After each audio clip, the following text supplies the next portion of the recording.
Tio, você realmente acredita que o primeiro príncipe se tornará o futuro imperador? Wang Shong perguntou de repente. Ao ouvir essas palavras, o choque imediatamente surgiu no rosto de Wang Zhen. Xonger, o que você está dizendo? Você sabe o que está dizendo. Wang Zhen sempre falava com Wang Shong com uma voz íntima. No entanto, ao ouvir as palavras de Wang Shong, seu rosto imediatamente assumiu uma expressão séria. Que sorte você ter dito essas palavras aqui. Se outros ouvissem e interpretassem mal nossas intenções, você entende quais seriam as possíveis consequências. Se as palavras de Wang Shong fossem ouvidas por outros e espalhadas, certamente causariam um grande alvoroço. Tio grande, eu sei o que estou fazendo. No entanto, Wang Shong estava inesperadamente calmo em relação à situação. Ele sempre teve grande respeito pelo tio Wang Zhen. Na maioria das vezes, este sempre tinha os interesses do clã Wang em mente, e suas ações também refletiam isso. Entretanto, sobre o assunto relacionado ao primeiro príncipe, Wang Shong não podia e não devia concordar com Wang Zhen. Tio mais velho, você já considerou as consequências para o nosso clã Wang caso o primeiro príncipe não ascenda ao trono? Para Wang Zhen, essas palavras lembraram um raio, e ele imediatamente congelou em choque. O que aconteceria se o primeiro príncipe não ascendesse ao trono? Wang Zhen nunca havia realmente considerado tal possibilidade antes. Xonger, você ainda é muito jovem. Há algumas coisas que você não entende. Desde os tempos antigos, sempre foi o filho mais velho quem assumiu a carreira do pai. Enquanto o primeiro príncipe permanecer, não haverá esperança para os outros príncipes. Além disso, você não compreende o primeiro príncipe. Embora Sua Majestade ainda não o tenha nomeado príncipe herdeiro, o papel que ele assume não é diferente de um. Há pouquíssima dúvida quanto à sua posição. Todos, sejam aqueles na corte real ou fora dela, compartilham a mesma opinião que eu. Wang Zhen balançou a cabeça. Após o choque inicial, ele se acalmou rapidamente. Embora seu sobrinho fosse extremamente inteligente, ainda lhe faltava experiência política. Na maioria das vezes, a política consistia em ler a situação, e era impossível fazer isso sem experiência suficiente. Wang Shong disse que o primeiro príncipe poderia não ser coroado imperador, mas, na opinião de Wang Zhen, tal situação era absolutamente impossível. Tio grande. Wang Shong balançou a cabeça.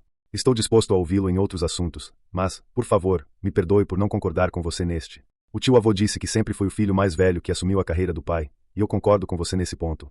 No entanto, se o primeiro príncipe foi de fato tão excepcional, e Sua Majestade o tem em alta conta, por que Sua Majestade ainda não o conferiu oficialmente como príncipe herdeiro? Os assuntos da corte real nunca eram o que pareciam. Se o tio-avô pensava que uma vida de prosperidade o aguardava apenas por apoiar o primeiro príncipe, ele estava encarando o assunto com muita leviandade. Tomar qualquer coisa como garantida na Guerra dos Príncipes era extremamente perigoso. Isso. Wang Zhen abriu a boca para responder à dúvida de Wang Shong, mas congelou no instante seguinte. O sábio imperador tinha uma confiança considerável no primeiro príncipe. Wang Zhen tinha certeza disso. Caso contrário, ele não teria escolhido se aliar ao primeiro príncipe. No entanto, ao ouvir as palavras de Wang Shong, ele se viu incapaz de refutá-las. Isso porque as dúvidas de Wang Shong eram lógicas. O sábio imperador tinha grande apreço pelo primeiro príncipe, e até permitia que este participasse das discussões da corte real. Nesse aspecto, ele o tratava de forma semelhante a um príncipe herdeiro. Entretanto, o mais bizarro era que o sábio imperador ainda não havia conferido ao primeiro príncipe o título de príncipe herdeiro.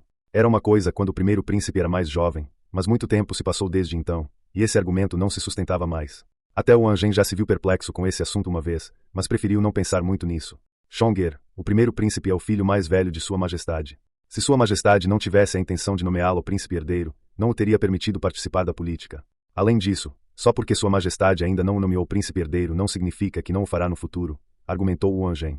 É preciso mais do que uma noite fria para congelar um rio. O relacionamento de Wang Zhen com o primeiro príncipe não foi estabelecido por capricho, foi forjado ao longo de um longo período de tempo. Era impossível para Wang Shong mudar a impressão deste último com apenas algumas palavras.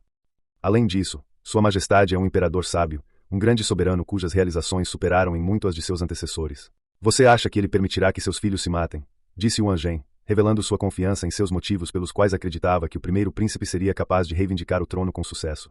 O atual imperador sábio era conhecido tanto na corte real quanto fora dela como o maior soberano da história. Em suas mãos, a grande Tang conseguiu se libertar do declínio e superar as ameaças que a cercavam, alcançando assim uma era de prosperidade sem precedentes. Seja pela escala ou pela riqueza, superou em muito qualquer era anterior. Com seu exército de elite de mais de 600 mil homens, a grande Tang conseguiu até mesmo subjugar as poderosas nações vizinhas, seja Tsang, os Shaganates turcos orientais e ocidentais, Goguryeo ou Menchizal. Até mesmo os orgulhosos tibetanos de Tsang tiveram que admitir que a única razão pela qual eles conseguiram resistir por tanto tempo à grande Tang foi devido ao terreno geográfico único de Tsang.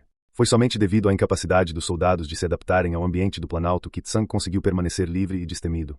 Mesmo que os países que cresceram rapidamente nas últimas dezenas de anos ainda tivessem um profundo medo da grande Tang. E tudo isso foi graças ao sábio imperador. Sejam suas artes marciais, governança, determinação ou coragem, nenhum imperador antes dele foi capaz de se igualar ao atual sábio imperador. Sem dúvidas, a grande Tang estava no seu auge.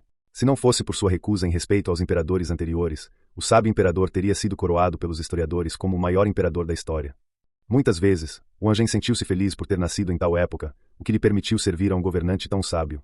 Portanto, era difícil para ele acreditar que o massacre de seus parentes pudesse ocorrer sob os olhos de tal imperador. Ao ver a expressão séria e confiante de seu tio mais velho, Wang Chong sentiu um peso extremo no coração. No fim, o tio-avô continuou trilhando o mesmo caminho de sua vida anterior. O imperador sábio era de fato sábio, mas isso tinha pouco a ver com o que ele queria que ele fizesse. O tio mais velho provavelmente nunca poderia imaginar que não só aconteceria a tragédia de parentes massacrando uns aos outros, mas que algo ainda pior aconteceria. Havia muitos mistérios envolvidos na questão naquela época. Mesmo tendo presenciado os acontecimentos pessoalmente, ainda havia muitas dúvidas que Wang Chong não conseguia entender. No entanto, se havia uma coisa da qual Wang Chong tinha certeza, era que o que seu tio mais velho estava fazendo naquele momento estava gradualmente arrastando todo o clã Wang para um abismo assustador. Se ele não conseguisse deter o tio, por mais poderoso que o clã Wang parecesse naquele momento, ele certamente desapareceria como uma nuvem passageira. A tragédia daquela época se repetiria. Como o tio mais velho ainda estava confuso, Wang Chong teve que encontrar uma maneira de avisá-lo de que seus pensamentos estavam muito equivocados e que sua confiança estava equivocada. Tio-avô, você acha que os príncipes não vão brigar pelo trono só porque sua majestade é um governante sábio? Muitos foram os governantes sábios na história, mas nenhum conseguiu evitar esta tragédia. O imperador Wudian, Liu Che, conquistou as regiões ocidentais e Jiaozi, expandindo a influência das planícies centrais para além de suas fronteiras oeste e sul pela primeira vez na história. Ele foi reconhecido por suas conquistas tanto em seu governo quanto por sua proeza militar. No entanto, na calamidade do Gu xamânico, seu sucessor, o príncipe herdeiro Yi, acabou cometendo suicídio, e a princesa Shui e a princesa Yangxi foram forçadas a se enforcar. Mais de dezenas de milhares de pessoas também foram feridas ou mortas neste incidente, e muitos clãs prestigiosos desapareceram naquela calamidade. O primeiro-ministro Gongun redominava a política naquela época e era conhecido por possuir a linhagem real.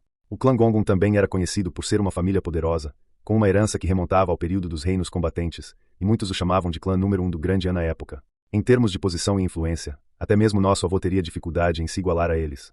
E, no entanto, devido a um único incidente, todo o seu clã acabou sendo erradicado por completo, e sua lenda desapareceu da história. Considerando que até mesmo o poderoso clã Gongun poderia ser destruído tão facilmente, o tio-avô acha que o nosso clã Wan será diferente? Perguntou o Wang Chong, sombriamente. A luta por poder e autoridade seria sempre manchada de sangue. Até mesmo os príncipes e princesas eram meras peças em um enorme tabuleiro de xadrez, nem é preciso dizer, clãs prestigiosos como eles. Embora o clã Wan possuísse uma posição excepcional devido à presença do Duque Gil, ele ainda não conseguia se comparar a clãs poderosos como o antigo clã Gongun. O tio-avô pensava que o sábio imperador jamais permitiria que tal calamidade ocorresse, mas a realidade era contrária aos seus pensamentos. Quanto maior o imperador, maior a probabilidade de alguém ser reduzido a pedaços ao contrariá-lo. Na era do primeiro imperador, Qin Shi Huang, o príncipe herdeiro Fusu era o filho mais velho e era conhecido por sua compaixão, discernimento e perspicácia, o que o tornava um forte candidato ao trono. Ao longo de sua vida, ele não cometeu nenhum erro e seu comportamento foi exemplar. No entanto, com a morte do primeiro imperador, o príncipe herdeiro Fusu foi forçado a cometer suicídio, e o poderoso clã Men, que era conhecido por possuir o maior poderio militar, foi completamente destruído. Yao abdicou para Shan, Shan abdicou para Yu e Yu abdicou para o Conde Yi. Este é um costume tradicional de abdicação comum nos tempos antigos. No entanto, o Conde Yi acabou sendo morto pelo filho de Yu, e dois oficiais influentes sob Yu, Zhao e Men, também foram executados como resultado do incidente. Tio-avô, Imperador Wudian, Qin Shi Huang e Yu, o Grande, todos eles são grandes imperadores das planícies centrais. O príncipe herdeiro Yi, o príncipe herdeiro Fusu e o Conde Yi, quais deles não eram homens honestos e fortes candidatos ao trono? Gongun He, Gongun Jing, Men Tian, Men Yi, Zhao, Men. Quais deles não eram oficiais capazes que detinham imenso poder em sua época? No entanto, quem poderia imaginar que a demissão do príncipe herdeiro ocorreria na era de imperadores tão sábios quanto o imperador Wudian, Qin Shi Huang e Yu, o Grande? Não estou dizendo que algo definitivamente acontecerá, mas como até mesmo a história está repleta de incidentes semelhantes, o tio-avô pode afirmar com segurança que o mesmo não ocorrerá nesta era? Perguntou Wang Chong, gravemente. Ele já havia falado de forma bastante indireta. Sob as restrições da Pedra do Destino, ele não podia revelar muito sobre os acontecimentos futuros. Era o melhor que podia fazer no momento. Independentemente do que o tio-avô estivesse pensando, Wang Chong precisava dar um jeito nele. No mínimo, precisava fazer a outra parte entender que nada era definitivo neste mundo.